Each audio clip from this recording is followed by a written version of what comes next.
Last time on this channel, we found out that the scarcest resource in the entire AI boom isn't chips. It's electricity. So here's the obvious next question. Where is all of that electricity actually supposed to come from? Right now, some of the biggest technology companies on Earth are doing something that would have sounded insane 5 years ago. They're signing deals to restart shutdown nuclear reactors. Not build new ones, restart old ones that were already switched off, some of them for years. Here's the strange part about this entire industry. Nuclear power plants aren't expensive to run. Once they're built and running, they're some of the cheapest, most reliable power sources on the planet. The problem was never operating one. The problem is that building one might be the single riskiest capital bet in the entire energy industry. Today, we're breaking down the real economics of owning a nuclear power plant, because this is the industry that just went from a slowly fading relic of the 20th century to one of the most fought-over assets in the AI power race. Let's start with the number that defines this entire industry, the upfront capital cost. Building a nuclear power plant routinely requires investment running into the billions of dollars, and here's the part that should stop you cold: before a single dollar of electricity revenue ever arrives. Not before it's profitable. Before it earns anything at all. Every other business we've covered on this channel eventually starts generating some revenue while it scales. A nuclear plant sits there consuming capital for years with zero income to offset any of it. This is fundamentally different from almost any other business model. You're not investing to grow revenue faster.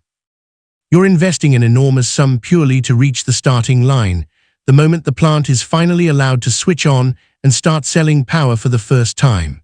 Here's where the upfront cost problem gets even worse. Construction timelines for nuclear plants are long, often a decade or more from the first shovel in the ground to commercial operation.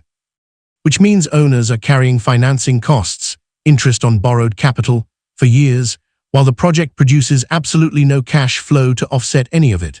Imagine taking out a massive loan to build a factory and then paying interest on that loan every single month for a decade before the factory produces its first unit of anything sellable.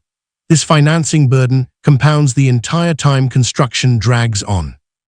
The longer the build takes, the more interest accumulates, which increases the total cost of the project, which can push the timeline out even further as financing gets harder to secure. It's a spiral that purely favors projects that move fast and stay disciplined, and punishes severely any project that doesn't. Here's the risk that towers over everything else in this industry: cost overruns. In nuclear construction, the difference between a viable, ultimately profitable project and a genuinely failed one isn't measured in the tens of millions the way it might be in other large infrastructure projects. It's measured in billions of dollars. A plant that was supposed to cost a certain amount can end up costing many billions more than planned. And at that scale, an overrun isn't just an inconvenience. It can be the difference between an asset that generates decades of returns and a project that gets abandoned entirely, half-built, with the sunk capital simply gone. This is precisely why nuclear construction has such a notorious reputation for projects running over budget and past deadline. The margin for error at this scale is razor-thin, and the financial consequences of missing it are almost unmatched anywhere else in the energy industry.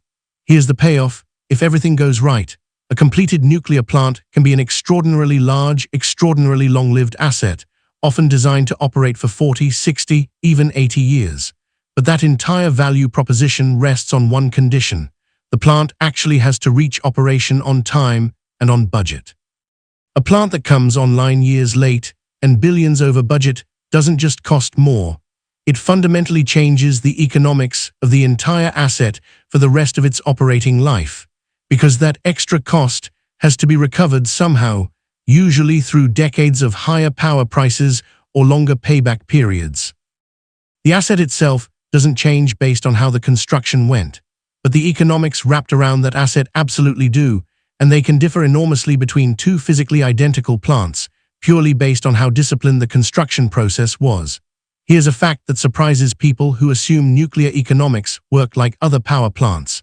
Once a nuclear plant is actually operating, the fuel itself is relatively cheap compared to the plant's enormous capital cost.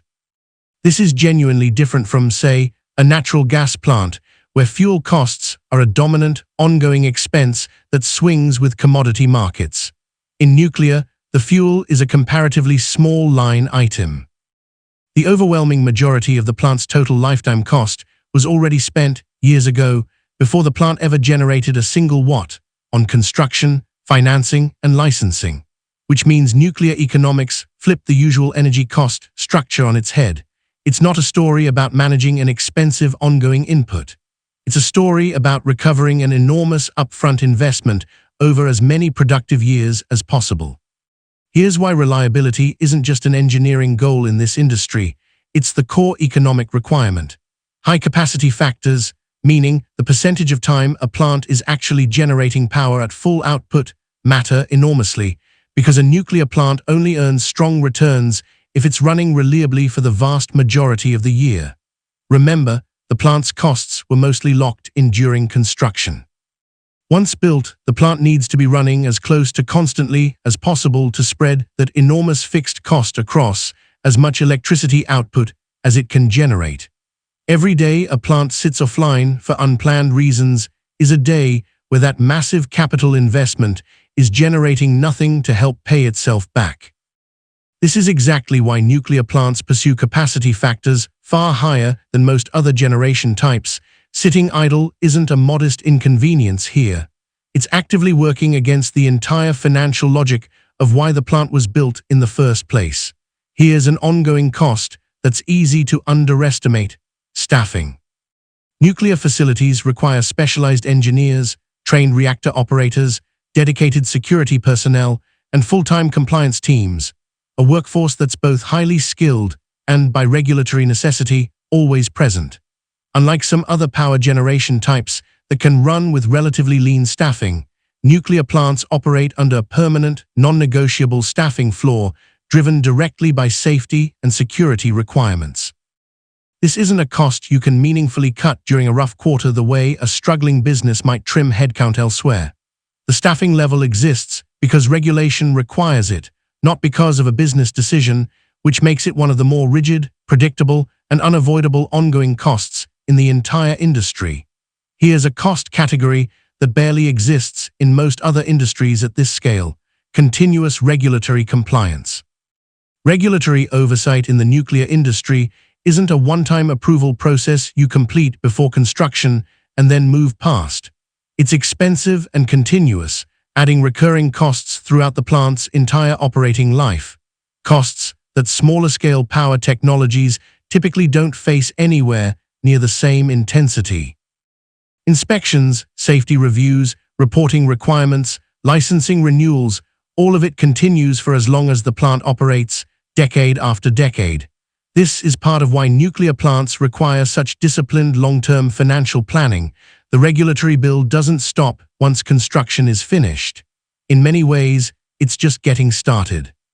Here's a structural feature that separates nuclear from virtually every other type of power generation: insurance and liability risk. Nuclear operators face a legal and financial risk profile that's genuinely unusual compared to most other utilities. The scale of potential liability in a worst-case scenario is large enough that it's typically addressed through specialized frameworks and pooled industry insurance arrangements, rather than the standard commercial insurance a typical power plant might carry. This isn't a minor technical detail.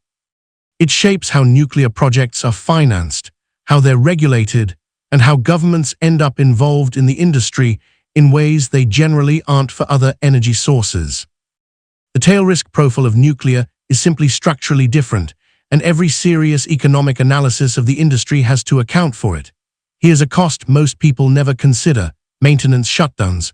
When a nuclear plant needs to go offline for scheduled maintenance or unplanned repairs, the lost generation can be genuinely expensive to replace in wholesale power markets. The plant isn't just losing potential revenue during that downtime. Depending on market conditions, the owner may also need to source replacement power from elsewhere, sometimes at a premium, to meet existing contractual obligations to customers. This is exactly why nuclear operators plan maintenance shutdowns with extraordinary precision, often scheduling them for periods of lower regional power demand specifically to minimize the financial hit. An unplanned shutdown, by contrast, offers none of that cushioning. It happens exactly when it happens, regardless of what the power market looks like that day. Here's a liability that most industries would consider unthinkable to plan for this early: decommissioning. For a nuclear power plant, decommissioning isn't an afterthought handled whenever the plant eventually closes.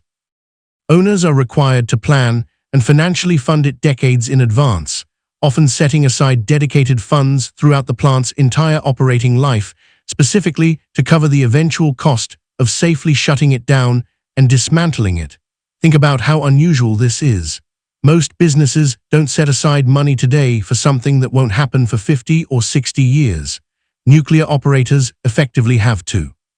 It's baked into the entire economic structure of owning one of these plants from the very beginning. The retirement of the asset is being financed continuously alongside its operation. Even after decommissioning eventually happens, the costs aren't over. Waste handling and long-term storage add expenses that continue well after the plant has stopped producing any electricity at all. This means the full lifetime cost of a nuclear plant genuinely doesn't have a clean end date the way it might for other types of infrastructure.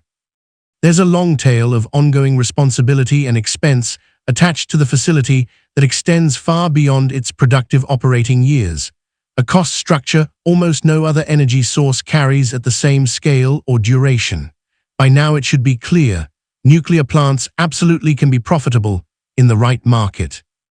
But that profitability depends heavily on factors well beyond the physical plant itself: prevailing power prices, the specific terms of the project's financing, and the surrounding regulatory structure it operates within.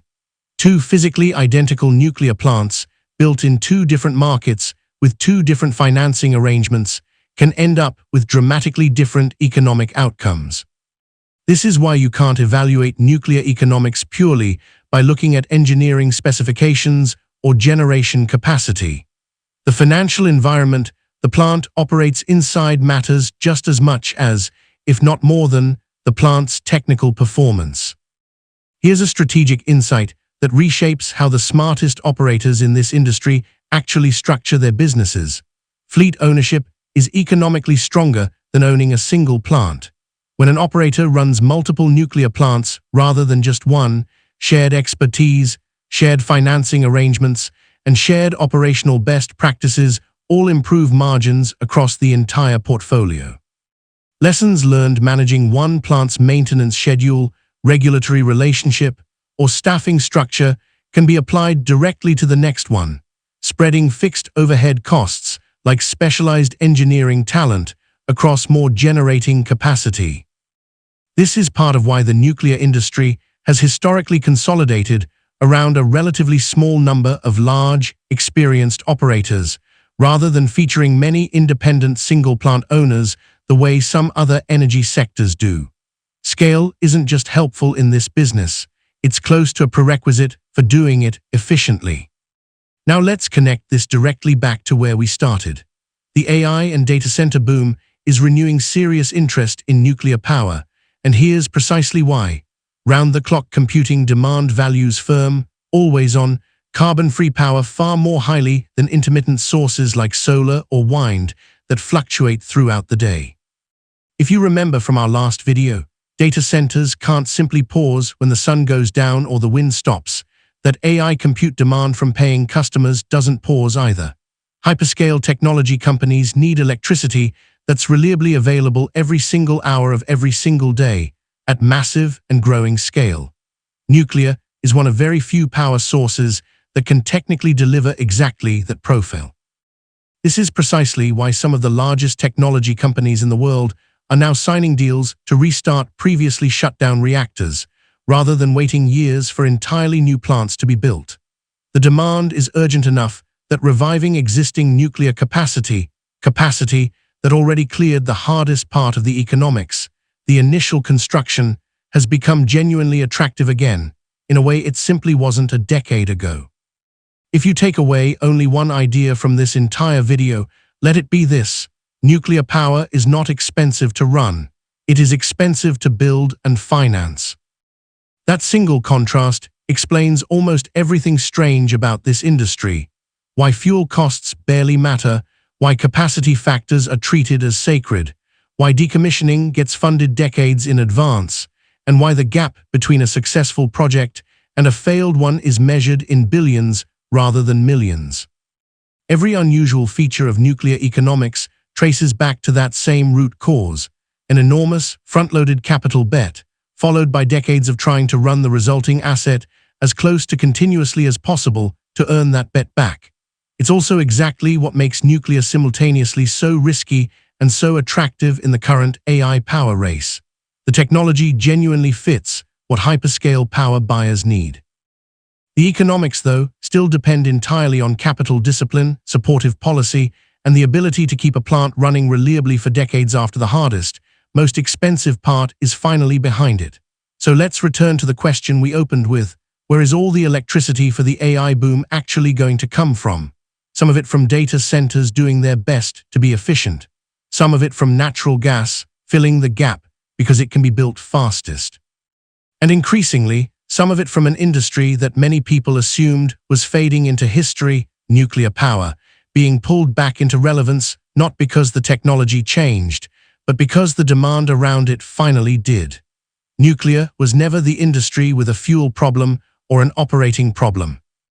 It was always the industry with a capital problem, an almost unmatched upfront bet that only pays off with discipline, patience, and decades of near-constant, reliable operation afterward.